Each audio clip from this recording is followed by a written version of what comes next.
Atmosphere summary. Taylor Jenkins Reid's NASA love story and its real meaning. The Space Shuttle disaster. Joan and Vanessa's relationship and final ending. Atmosphere. A Love Story is Taylor Jenkins Reid's 9th novel, published by Ballantine Books on June 3, 2025.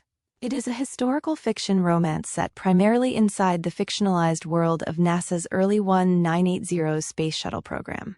Reid places fictional astronauts alongside the cultural and institutional realities of NASA in the period when women were finally entering the American astronaut corps in meaningful numbers. She researched NASA extensively and has explained that she deliberately invented the central shuttle catastrophe rather than using the real Challenger disaster of 1986 as emotional material for her fictional characters. That distinction matters. Atmosphere uses history, but it is not trying to rewrite a real NASA tragedy. Its catastrophe belongs to Joan Goodwin and Vanessa Ford. The big idea of the book. Joan Goodwin thinks space will enlarge her life. She is right, but not in the way she expects. When the novel begins its main chronological story, Joan already possesses most of the things respectable society is supposed to tell her she should want. She is intelligent, educated, professionally accomplished, and secure. She teaches physics and astronomy at Rice University. She has a deep relationship with her young niece Frances. She has built a predictable adult existence around competence and responsibility. What she has not built is a life organized around desire. NASA changes that. It first gives Joan permission to acknowledge her ambition. Then Vanessa Ford forces her to acknowledge another truth she has spent much longer avoiding. Reid therefore connects three apparent stories that initially look separate. A woman trying to become an astronaut, a woman realizing she loves another woman, and an aunt gradually becoming the real parent of a neglected child. They are ultimately versions of the same conflict. Joan must decide whether she will continue living according to roles other people have assigned her, or begin choosing the people, work, and identity that actually make her life meaningful. The genius of the space setting is that NASA simultaneously helps her accomplish that transformation and threatens to punish her for it. The story in one flow. The disaster comes first. Reid opens on December 29, 1984. The Space Shuttle navigator is in serious trouble. A satellite deployment has gone catastrophically wrong. Debris has damaged the spacecraft. Cabin pressure is falling. Astronauts aboard the shuttle are injured, unconscious, or dying. Down in Houston, Joan Goodwin is sitting inside mission control as Capcom, meaning she is the person directly communicating with the crew. And the astronaut she is trying desperately to bring home is Vanessa Ford. The opening therefore establishes the destination, before explaining the emotional journey. We know something disastrous will happen. We do not initially understand what Vanessa means to Joan, how they reach NASA together, why Joan is on the ground rather than aboard the shuttle, or why their communication carries such enormous personal pressure. Reid then moves backwards 7 years earlier. Joan's universe is considerably smaller. Joan before NASA. Joan is an astronomer and professor at Rice University. The stars already matter profoundly to her. Astronomy offers scale, order, and a way of understanding existence that feels more natural to Joan than conventional social expectations. Yet she is not somebody who aggressively pursues attention. Her younger sister Barbara occupies far more emotional space. Barbara became a mother relatively young and has struggled to build a stable life around her daughter, Frances. Joan consequently becomes one of the most dependable adults in Frances's world. That relationship is essential to understanding Joan. Joan can initially appear emotionally contained, even detached. Frances proves otherwise. She is capable of extraordinary devotion. She simply expresses love through consistency rather than spectacle. NASA then opens another door. Women scientists are being recruited into the astronaut program. Joan applies. After an intensely competitive selection process, she earns a place among thousands of applicants and enters astronaut training in Houston in 1980. Reid's official synopsis identifies the core members of Joan's new group as pilots Hank Redmond and Vanessa Ford, scientist John Griffin, determined mission specialist Lydia Danes, and the warm Donna Fitzgerald. For Joan, NASA initially looks like the fulfillment of a childhood fascination. Instead, it becomes the place where virtually every part of her identity is destabilized. NASA changes Joan's world. Astronaut training throws Joan into a culture built around exceptional competence. Everyone around her is accomplished. That immediately creates one of the novel's more interesting tensions. Extraordinary people still behave like ordinary people. They compete. They become jealous. They fall in love. They worry about status. They want approval.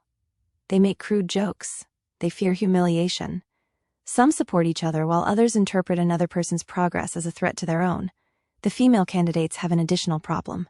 They are not merely trying to succeed individually. They understand that their mistakes could be interpreted as evidence against women generally.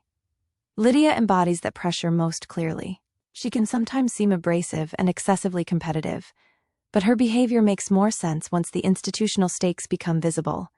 Failure by an individual male astronaut is likely to remain individual. Failure by one of NASA's pioneering women risks being interpreted as proof that the experiment itself was misguided. That burden shapes the women differently. Lydia adapts aggressively. Joan resists some of the culture. Vanessa refuses to accept the assumption that flying complex machinery should remain male territory. Donna offers more warmth. Meanwhile, figures such as Hank and Griff demonstrate that masculinity inside the organization does not automatically mean hostility. Hank in particular gives Joan opportunities to develop practical flying experience and treats her seriously as a colleague, while other men represent the casual sexism and homophobia embedded in the period. The group gradually becomes something resembling a family. Then Joan starts noticing Vanessa differently. Joan and Vanessa. Vanessa Ford is everything Joan is not. Joan is contained. Vanessa is magnetic. Joan tends to absorb the world before acting. Vanessa seems prepared to challenge it. Most importantly, Vanessa wants to fly. NASA's institutional structure frustrates her, because the organization has accepted women into the astronaut program, without immediately dismantling all the assumptions that previously excluded them. Vanessa possesses the engineering expertise and flying ability, but opportunity is still filtered through gender. Joan admires her before she understands the nature of that admiration. The turning point comes during a group trip that includes a night out in New Orleans. Joan finds herself increasingly conscious of her attraction to women. Her subsequent attempt to respond to Griff's interest by kissing him makes the difference impossible to ignore. What Joan feels she is supposed to want, and what she actually wants are not the same thing. Her feelings toward Vanessa move from unspoken recognition into something neither woman can easily dismiss. Vanessa refuses to wait indefinitely for Joan to decide whether her attraction is real. Joan kisses her. Their relationship begins. It should feel liberating. Instead, liberation immediately comes with danger. Love becomes a professional risk. A relationship between Joan and Vanessa cannot simply be public. This is NASA in the early 1980s. Their sexuality could threaten security clearances and destroy careers they have spent years building. That fact transforms ordinary romance into continuous risk management. They must consider who sees them arrive somewhere together, who notices where somebody spent the night, who hears a comment, who might interpret physical familiarity correctly, who can be trusted, who cannot. The secrecy also produces one of Reid's strongest contrasts. NASA demands almost absurd levels of honesty about technical failure. A malfunction must be identified. Data must be reported. Mistakes must be diagnosed. Communication between spacecraft and ground control has to be precise, because ambiguity can kill people. Yet Joan and Vanessa survive professionally by withholding one of the most important truths about themselves. The institution dedicated to discovering truth about the universe requires them to conceal the truth of their own lives. That contradiction gives Atmosphere much of its emotional force. Frances and the Other Family Story. The romance would be enough to sustain one novel. Reid makes Frances equally important. As Joan's NASA responsibilities increase, Barbara continues treating Joan as a reserve parent whenever convenient. Joan repeatedly compensates for Barbara's instability. She changes plans. She looks after Frances. She repairs emotional damage she did not cause. Eventually, Barbara meets Daniel, a wealthy man who appears to offer the secure conventional adulthood she wants. Instead of improving Frances's life, Barbara's relationship increasingly marginalizes her daughter. Daniel never wanted children. Barbara nevertheless builds her new life around him. Frances feels the consequences. She is left alone more often. Her behavior deteriorates. She eventually goes to boarding school. Joan recognizes what others keep rationalizing. Frances is not simply difficult. She feels unwanted. This storyline deliberately mirrors Joan and Vanessa's. Barbara possesses the socially approved family structure, husband-marriage conventional respectability, but fails to provide Frances with reliable care. Joan and Vanessa possess the relationship society considers unacceptable, yet their household contains the loyalty, attention, and sacrifice that actually make a family function. That distinction becomes impossible to ignore later. Joan goes to space. Joan's professional ambition eventually pays off. She becomes the first member of her cohort selected for a mission. For years, space has represented the ultimate destination. Then Joan actually reaches it. Reid wisely refuses to turn this into a simple, fulfill your dreams story. Joan achieves something almost unimaginably rare. But the experience also clarifies what she values. Going into orbit does not invalidate her lifelong fascination with astronomy. Instead, it changes the relationship between aspiration and fulfillment. The dream mattered. Achieving it matters. But accomplishing the dream does not mean Joan must spend the rest of her life repeating it. The deeper discovery is that she is exceptionally suited to mission control. Capcom demands exactly what Joan possesses: technical understanding, calm judgment, the ability to listen carefully, and the emotional discipline to communicate clearly when other people's lives depend on her. Space may have attracted Joan to NASA. Mission control reveals where she may be most useful. That is a far more mature understanding of ambition. Success does not always mean climbing indefinitely. Sometimes it means reaching the summit you wanted, discovering what it teaches you about yourself, and then choosing a different mountain. Barbara finally crosses the line. After Joan returns from her mission, the situation involving Frances deteriorates further. Barbara plans to move overseas with Daniel and is prepared to leave Frances behind at boarding school. The dispute that has been building for years finally erupts. Barbara essentially tells Joan that if she believes she can care for Frances better, she should do it herself. Joan accepts. She obtains written authority and travels to collect Frances. This is one of the book's most important decisions because Joan stops merely helping. She takes responsibility. She effectively becomes Frances's parent. Frances has spent years experiencing uncertainty over whether the adults supposedly responsible for her genuinely want her around. Joan removes that uncertainty. The emotional meaning extends beyond the guardian arrangement. Throughout the novel, Joan has treated duty as something that happens to her. Barbara needs help, so Joan helps. NASA requires something, so Joan provides it. Society imposes expectations, so Joan navigates them. Taking Frances changes the pattern. Joan chooses. She wants this child in her life. She acts accordingly. Joan's career choice creates another threat. Joan decides she wants to move permanently into mission control, rather than continue pursuing further space assignments.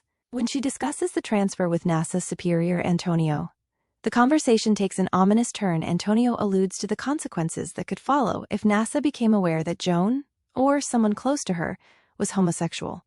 Joan understands the warning. Their secret may no longer be secret.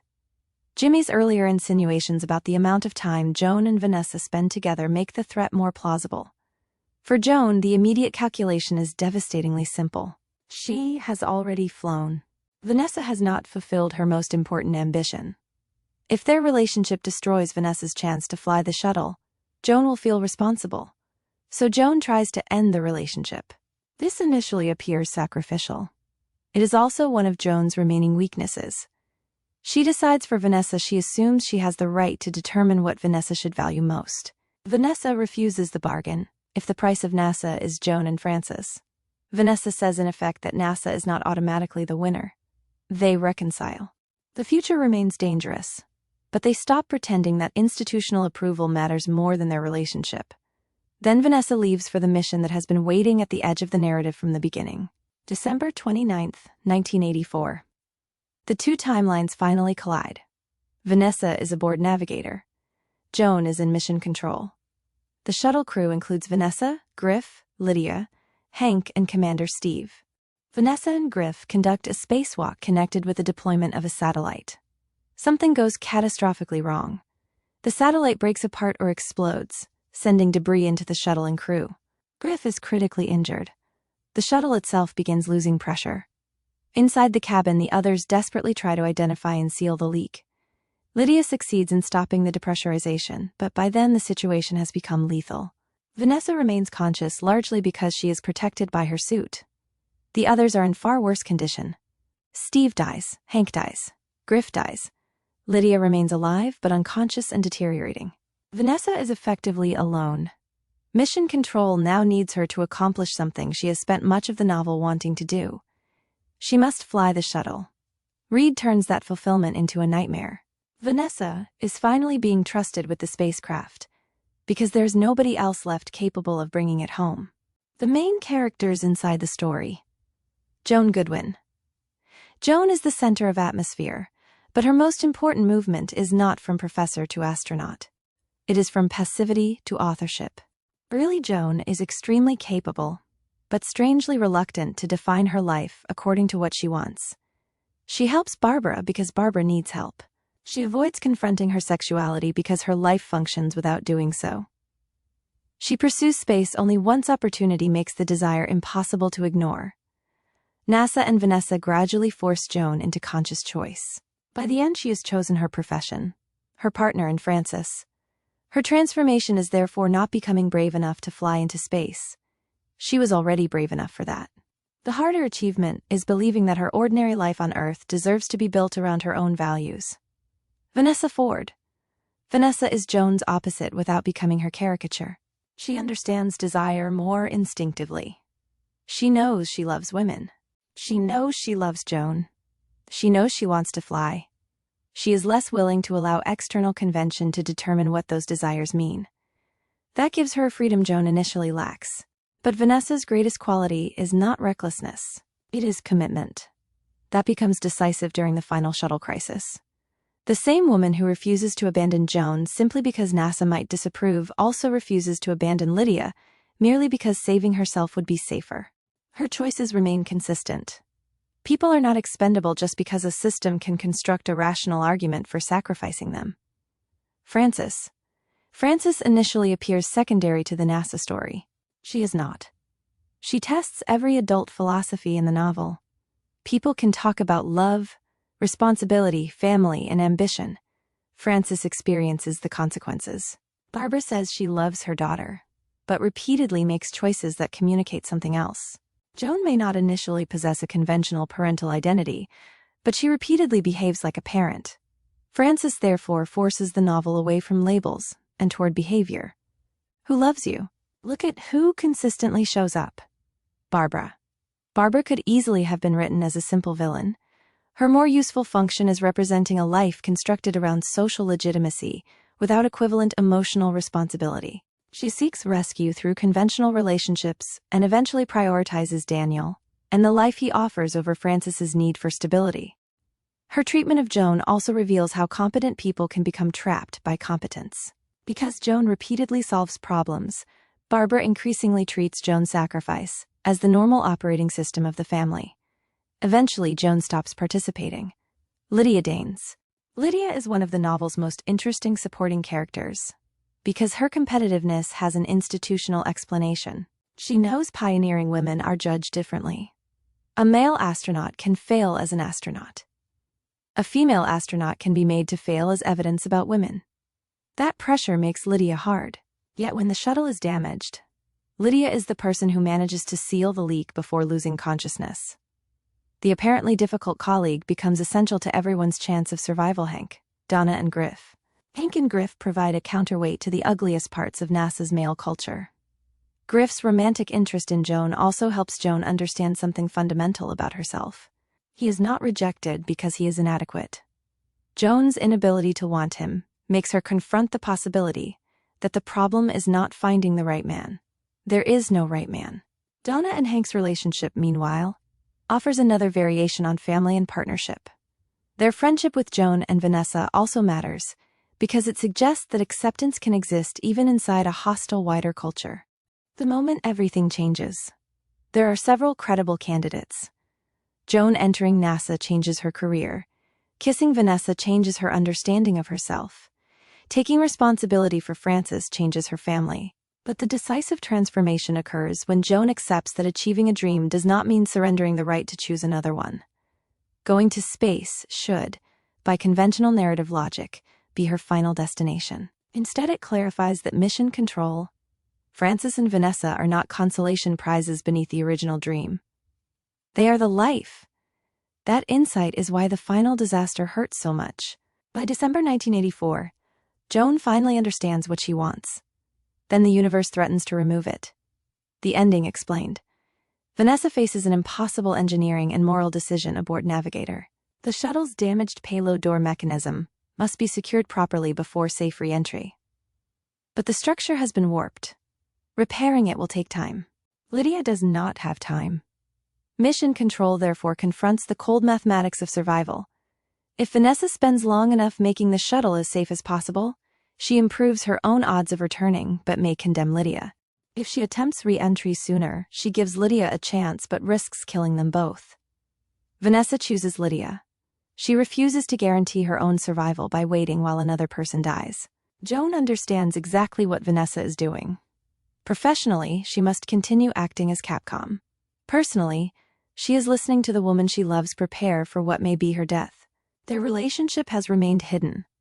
But the artificial boundary between professional communication and private emotion finally becomes impossible to maintain.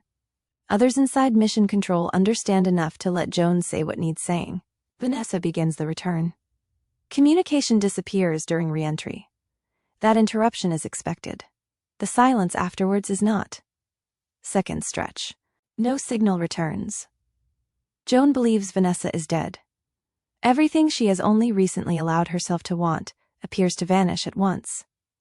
Then Vanessa's voice returns. She made it. Lydia is alive too. Navigator reaches the ground. The ending therefore delivers survival, but its emotional resolution is larger than Vanessa's lives. Joan has spent the book fearing that wanting everything is somehow excessive. NASA, space, love, Frances, professional purpose. A family constructed outside conventional expectations. The climax tests that fear brutally. For a moment, Joan seems to have been punished for believing she could have it all. Then Vanessa returns. The book rejects the idea that Joan's happiness requires cosmic compensation, that because she achieved one extraordinary thing, she must surrender something else. The ending allows her to keep the life she has finally learned to claim. Contemporary summaries of the ending confirm that Vanessa chooses immediate re-entry rather than waiting for a safer repair. Because Lydia's condition is worsening, communication is temporarily lost, and Vanessa ultimately lands with Lydia still alive. What the book is really about. Ambition after achievement. One of Atmosphere's strongest ideas is that ambition can become dangerous when identity becomes dependent on continual escalation. Joan wants space. She earns space. Then she decides she may not need to keep going back. That is not failure. It is discernment. Many ambitious people struggle with this because stopping can feel indistinguishable from quitting. Reid separates the two. Joan does not abandon NASA. She identifies the part of NASA where her abilities and desired life intersect most powerfully. The difference between social legitimacy and love. Barbara has the institutionally recognized relationship. Joan and Vanessa have the socially dangerous one. Yet the book repeatedly asks the reader to judge relationships through behavior rather than permission. Who protects? Who stays? Who sacrifices? Who listens? Who makes room for somebody else's needs? Those questions make the moral hierarchy considerably clearer than the legal and cultural hierarchy of the period. The cost of being first. The women of Atmosphere carry a pressure their male colleagues do not. Success belongs to them individually. Failure risks being collectivized.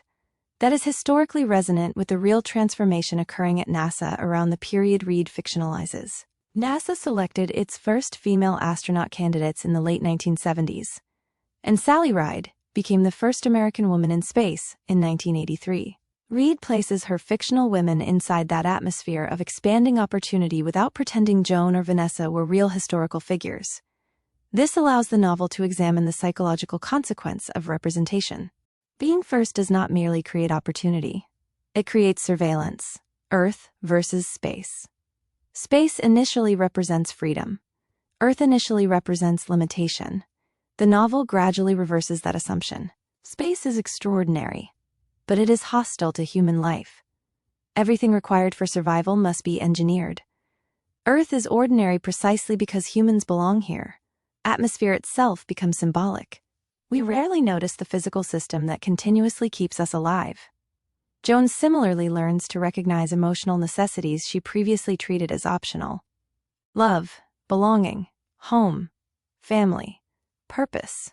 You appreciate atmosphere differently after almost losing it. You appreciate a life differently for the same reason. What most summaries miss. The novel is frequently reduced to lesbian astronauts at NASA. That description is accurate, but incomplete. Atmosphere is also a novel about selection. NASA selects astronauts. Institutions select who receives opportunity. Society selects which relationships receive legitimacy. Barbara selects Daniel over Francis. Joan eventually selects Francis. Vanessa selects Lydia's chance of survival over maximizing her own.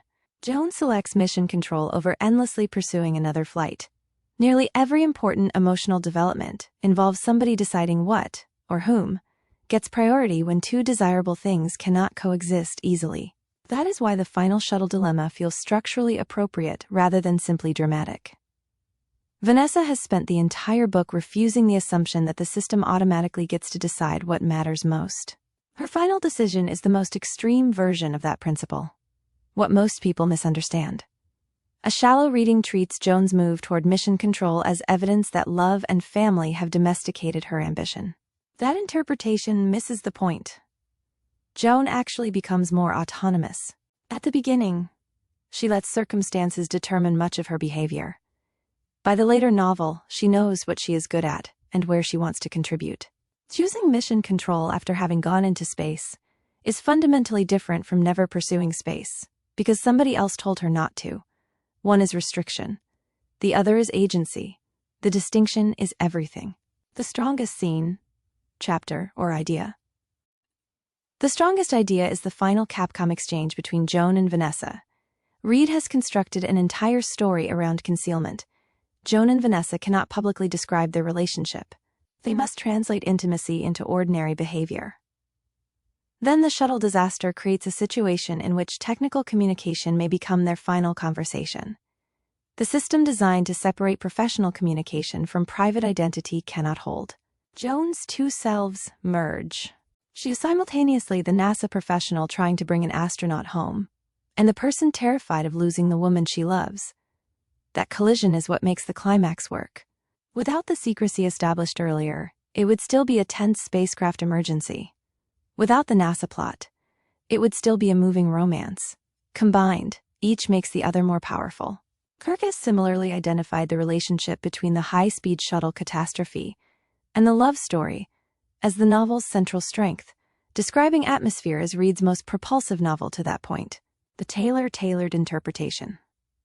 The central metaphor of Atmosphere is not space. It is life support.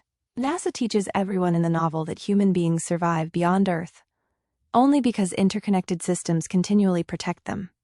Pressure, oxygen, communication, engineering, trust.